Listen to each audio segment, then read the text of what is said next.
So hi, I'm Rishudit, and in today's video we are going to discuss the factors affecting recruitment. So recruitment होता क्या है उस पर हम previous video में बात कर चुके हैं. कंप्लीट इंट्रोडक्शन जो है रिक्रूटमेंट का लास्ट वीडियो में मैंने आपको दे दिया था. अब आज की इस वीडियो में स्पेसिफिकली हम बात करेंगे सिर्फ फैक्टर्स जो कि अफेक्ट करते हैं रिक्रूटमेंट को. सो उसमें आपके एक्सटर्नल फैक्टर्स आ जाते हैं एंड इंटरनल फैक्टर्स आ जाते हैं. ठीक है. So if you want to understand any other concept from human resource management, then this series is going on this channel. So you may just check the link of this playlist in the description box below. I'll give that. इसके अलावा अब start करते हैं आज का topic. तो recruitment अगर आपने नहीं समझा है, अभी लास्ट वीडियो अगर आपने नहीं देखा है, if you are new to this channel, so let me just brief you. Recruitment आपका बेसिकली वो प्रोसेस होता है ऑर्गेनाइजेशन के अंदर. जब कोई भी जॉब ओपनिंग सपोज आपकी ऑर्गेनाइजेशन में आई कि कोई भी एक जॉब है जिसके ऊपर आपको किसी को अपॉइंट करना है, आपको लोग चाहिए, हायर करने आपको लोग, तो उसमें आप रिक्रूटमेंट में क्या करते हो. अब इसके लिए आप मार्केट में जाओगे, बहुत सारे लोगों को सर्च करोगे, स्क्रीन करोगे, और जितने भी रिलेवेंट या सूटेबल कैंडिडेट्स हैं तो एक बहुत लार्ज पूल आप क्रिएट करते हो कैंडिडेट्स का, और फिर फाइनली उनमें से जो है किसी एक को सिलेक्ट किया जाता है इस जॉब के लिए. तो जो सिलेक्ट करने का काम है वो किसका काम है? सिलेक्शन का. रिक्रूटमेंट का काम सिर्फ कहाँ तक होता है? इन सब लोगों को मार्केट से निकाल करके लेके आना. ठीक है. चाहे आप उनको इन्वाइट कर रहे हैं, चाहे सर्च कर रहे हैं, चाहे आप एडवर्टीजमेंट देके आप उनको बोल रहे हैं कि आप अप्लाई करो आके. रिक्रूटमेंट के काफ़ी मेथड्स हो सकते हैं, तो वो अपकमिंग वीडियोस में आप वन बाय वन समझेंगे. आज हम बात करेंगे कि वो फैक्टर्स कौन कौन से होते हैं, वो कौन सी चीज़ें होती हैं जो इस पूरे प्रोसेस को अफेक्ट करती है. ठीक है. तो कुछ उसमें इंटरनल फैक्टर्स हैं, कुछ आपके एक्सटर्नल फैक्टर्स हैं. ठीक है. तो इनको अब हम समझते हैं. सबसे पहले हैं आपके एक्सटर्नल फैक्टर्स.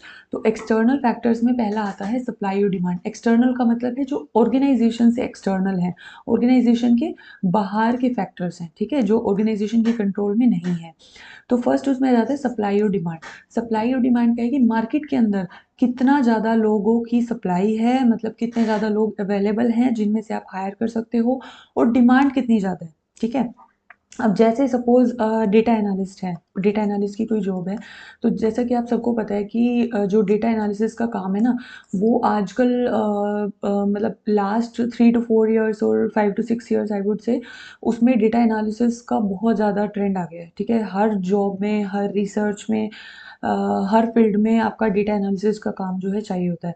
तो अभी डेटा एनालिसिस पे ना तो स्कूल्स में कोई एजुकेशन इंट्रोड्यूस की गई है, बहुत कम जो है कोर्सेज अवेलेबल हैं अभी मार्केट में. लोग हालांकि बहुत ज़्यादा कर रहे हैं जो स्टूडेंट्स हैं डेटा एनालिसिस के कोर्सेज, बट स्टिल सप्लाई आपको बहुत कम देखने को मिलेगी अच्छे डेटा एनालिस्ट, डेटा साइंटिस्ट की, जिनको डेटा एनालिसिस टूल्स की, टेक्निक्स की बहुत अच्छी नॉलेज हो.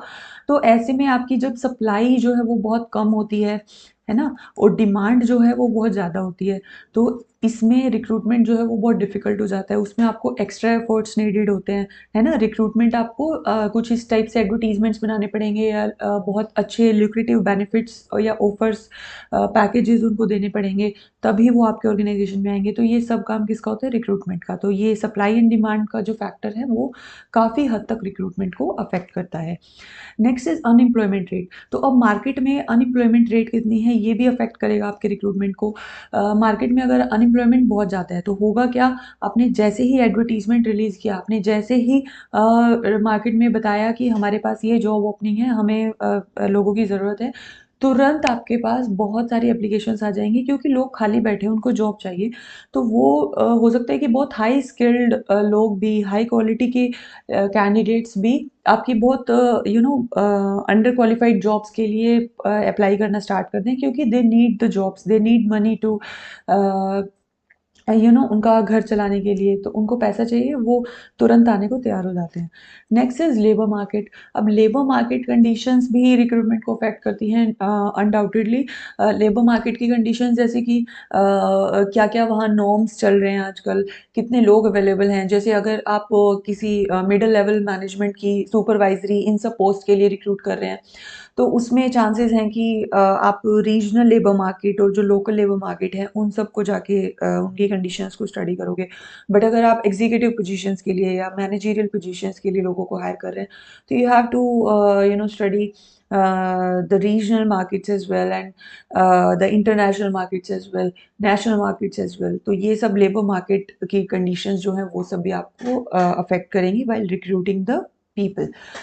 Next is political and legal considerations. अब पॉलिटिकली भी काफ़ी प्रेशर्स होते हैं कंपनीज के ऊपर, लीगल भी चीज़ें होती हैं कि आपको इन लीगल कंप्लायंस के साथ अपनी रिक्रूटमेंट करनी है, काफ़ी रिजर्वेशंस होते हैं, है ना। जैसे कि एक सन्स ऑफ सॉइल होता है, सन्स ऑफ सॉइल भी आपका एक पॉलिटिकल प्रेशर का ही एग्जांपल है कि कुछ पॉलिटिकल लीडर्स जो है ना वो कंपनीज को प्रेशराइज करते हैं कि आप अपने ही एरिया के लोगों को रिक्रूट करो, जितने भी आपकी टेरिटरी में जितने भी लोग हैं उन्हीं सबको प्रेफरेंसेस दो रिक्रूटमेंट की टाइम।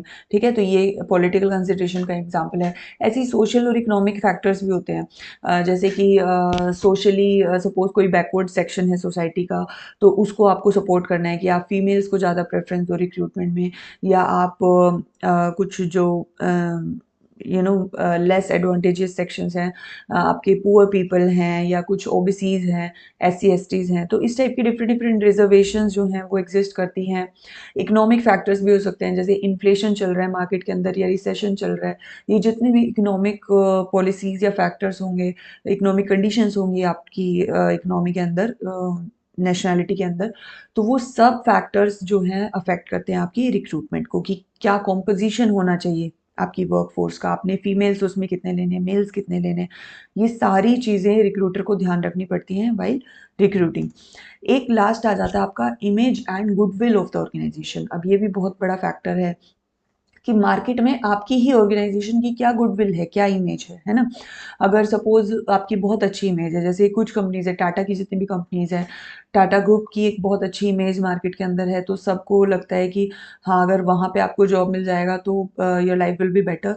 तो चांसेस हैं कि आपको रिक्रूटमेंट पे बहुत ज़्यादा एफर्ट पुट नहीं करना पड़ेगा, लोग अपने आप आगे से आ रहे हैं, अप्लाई कर रहे हैं, इन्वाइट करने की ज़रूरत नहीं पड़ रही है आपको बहुत ज़्यादा। तो इमेज या गुडविल जो है ऑर्गेनाइजेशन की, वो भी काफ़ी हद तक अफेक्ट करती है आपकी रिक्रूटमेंट एफर्ट्स को। अब ये तो थे आपके एक्सटर्नल फैक्टर्स। अब आ जाते हैं कुछ इंटरनल फैक्टर्स जो कि कंपनी के अंदर के फैक्टर्स हैं। ठीक है, ऑर्गेनाइजेशन के कंट्रोल में जो फैक्टर्स हैं, फर्स्ट है रिक्रूटमेंट पॉलिसी, कि ऑर्गेनाइजेशन की रिक्रूटमेंट पॉलिसी ही क्या है वो भी अफेक्ट करेगी, जैसे कि उसको इंटरनली एम्प्लॉइज को हायर करना पसंद है या एक्सटर्नली जो है वो प्रेफर करती है, ये भी तो एक रिक्रूटमेंट पॉलिसी हुई ना। इसके अलावा जो कंपनी है या ऑर्गेनाइजेशन जो है वो परमानेंट एम्प्लॉइज़ को पोस्ट हायर करना ज़्यादा अच्छा समझता है, या उसको लगता है कि टेम्परेरीली लोगों को हायर करो और जैसे ही जॉब खत्म हो उनको रिलीज़ कर दो। तो ये सब जो है रिक्रूटमेंट से रिलेटेड पॉलिसीज़ हैं जो कि एक ऑर्गेनाइजेशन खुद बनाती है, तो ये सब पॉलिसीज़ भी अफेक्ट करेगी आपकी रिक्रूटमेंट को। Next is human resource planning. अब कितना बेटर आपने ह्यूमन रिसोर्स को प्लान किया है वो भी अफेक्ट करेगा रिक्रूटमेंट को।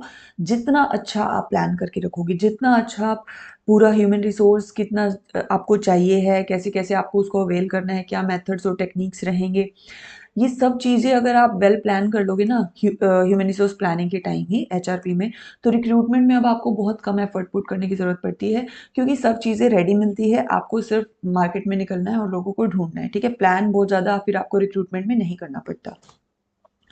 Next is size of the firm.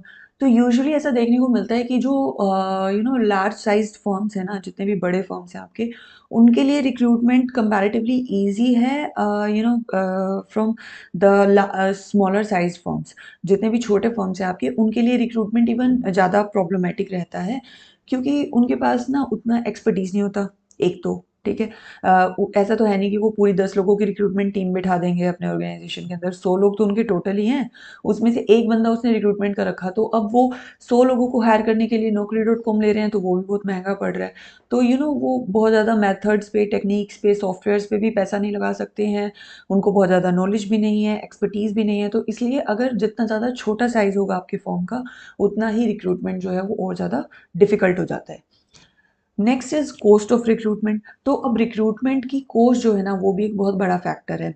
अब आपके पास मेथड्स तो हैं, टेक्निक्स तो अवेलेबल हैं मार्केट के अंदर, लेकिन जो कंपनी का जो टॉप मैनेजमेंट से बजट आपको प्रोवाइड किया जा रहा है, वो ही अगर आपका इतना नहीं है कि आप उसको परचेज कर सको, आप उस सॉफ्टवेयर को परचेज कर सको, तो आप वो रिक्रूटमेंट कर ही नहीं पाओगे उस तरीके से। तो कॉस्ट जो है वो भी एक बहुत बड़ा फैक्टर आ जाता है बीच में, कि आपको बजट के साथ चलना पड़ता है।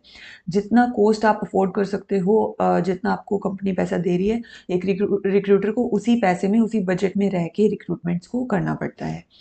Next is growth and expansion rate in the organization. अब आपके ऑर्गेनाइजेशन में ग्रोथ और एक्सपेंशन कितना चल रहा है। अब जितनी भी आपकी ब्लू चिप कंपनीज है, जितने भी सपोज इन्फोसिस है, इन्फोसिस में वी ऑल नो कि वो बहुत एक ग्रोइंग कंपनी है, इतना ग्रो कर चुकी है और फ्यूचर में भी वो उतना ही ज़्यादा ग्रो करेगी, एक्सपैंड भी डे बाय डे कर रही है। तो ऐसी कंपनीज के लिए ना बहुत ईजी होता है रिक्रूटमेंट, क्योंकि आप खुद चाहोगे, अगर आपके पास इन्फोसिस से कॉल आए, अगर आपके पास इन्फोसिस से इन्विटेशन आए, तो कौन नहीं जाना चाहेगा, है ना। तो लोग खुद ही इतने, इवन उनको कुछ इनवाइट करने की ज़रूरत ही नहीं पड़ती, अपने आप इतनी एप्लीकेशंस आती हैं। इवन एक रिसर्च स्टडी में देखा गया था कि पर एनम, और ये आज से 5-6 साल पहले का डेटा है, आज वो और भी ज़्यादा दोगुना हो गया है कि पर एनम उनको 1 मिलियन एप्लीकेशंस रिसीव होती हैं जस्ट फॉर एम्प्लॉयमेंट, है ना। तो ये बहुत मैटर करता है कि आपकी कंपनी कितनी ग्रोइंग है या कितनी एक्सपैंड करने की कैपेबिलिटी रखती है। Next is organizational culture. अब ऑर्गेनाइजेशन का कल्चर कैसा है ना, ये भी डिपेंड करेगा इस पे। अब वही बात आ जाती है कि कुछ एमएनसीज ऐसी हैं, कुछ ऐसी कंपनीज हैं जो कि फेमस हैं, उनका सबको पता है कि हाँ उनमें बहुत अच्छा कल्चर है, वहाँ पे फ्लेक्सिबल वर्क कार्स रहते हैं, वहाँ पर एम्प्लॉयज़ की वर्क लाइफ बैलेंस पे बहुत ज़्यादा ध्यान दिया जाता है। तो होता है ना कि कुछ कंपनीज का ये कल्चर की वजह से ही वो जानी जाती हैं। तो ऐसी कंपनीज के लिए जहाँ पे उनका ऑर्गेनाइजेशन कल्चर बहुत स्ट्रॉन्ग है, बहुत अच्छा है, वहाँ पे भी रिक्रूटमेंट एफर्ट्स जो हैं वो कम हो जाते हैं। रिक्रूटमेंट में चांसेस होते हैं कि आपको हाई क्वालिटी इंडिविजुअल्स जो है वो मिल जाएंगे। Next and last is your organizational strategies and policies. तो ऑर्गेनाइजेशन की स्ट्रैटेजीज क्या हैं। अब वो बहुत सारे फील्ड्स में हो सकती हैं, बहुत ज़्यादा एरियाज में हो सकती हैं कि जो उनकी वर्क प्लेस कंडीशंस हैं, जहाँ पर आप एम्प्लॉय जो है वो काम कर रहा है, वहाँ की कंडीशंस कैसी हैं, किस टाइप का एनवायरनमेंट प्रोवाइड किया जाता है, किस टाइप के बेनिफिट्स प्रोवाइड किए जाते हैं, क्या-क्या पॉलिसीज़ हैं ऑर्गेनाइज़ेशन के अंदर, फ़िनांस से रिलेटेड, कंपेंसेशन से रिलेटेड। मतलब मैं बता रही हूँ आपको कि न्यूमेरियस फ़ील्ड्स हो सकते हैं जिसके अंदर आप ये सब चीज़ें चेक कर सकते हैं कि ऑर्गेनाइज़ेशन की पॉलिसीज़ क्या हैं, स्ट्रैटेजीज़ क्या हैं। तो वो सब स्ट्रैटेजीज़ अब अफ़ेक्ट करेंगी रिक्रूटमेंट को, ठीक है? तो this was all about the factors affecting recruitment. I hope आपको समझ आ गया होगा आज का टॉपिक। इसी टाइप से प्रोसेस ऑफ रिक्रूटमेंट आपका अपकमिंग वीडियो में रहेगा, और एक वीडियो रहेगा सोर्सेज ऑफ रिक्रूटमेंट पे कि इंटरनल एंड एक्सटर्नल सोर्सेज क्या होते हैं रिक्रूटमेंट के, कि कहाँ से आप लोगों को अवेल करा सकते हो, कंपनी के अंदर से कैसे और कंपनी के बाहर से कैसे, ठीक है। So stay tune to this series human resource management. Playlist का लिंक आपको डिस्क्रिप्शन बॉक्स में मिल जाएगा। और अगर रिक्रूटमेंट का पूरा टॉपिक, कंप्लीट टॉपिक आपको समझना है, तो आई वुड हाईली सजेस्ट कि आप ये 4 to 5 वीडियोस तो एटलीस्ट ज़रूर से देख लें। So thank you for watching. Please like, share and subscribe.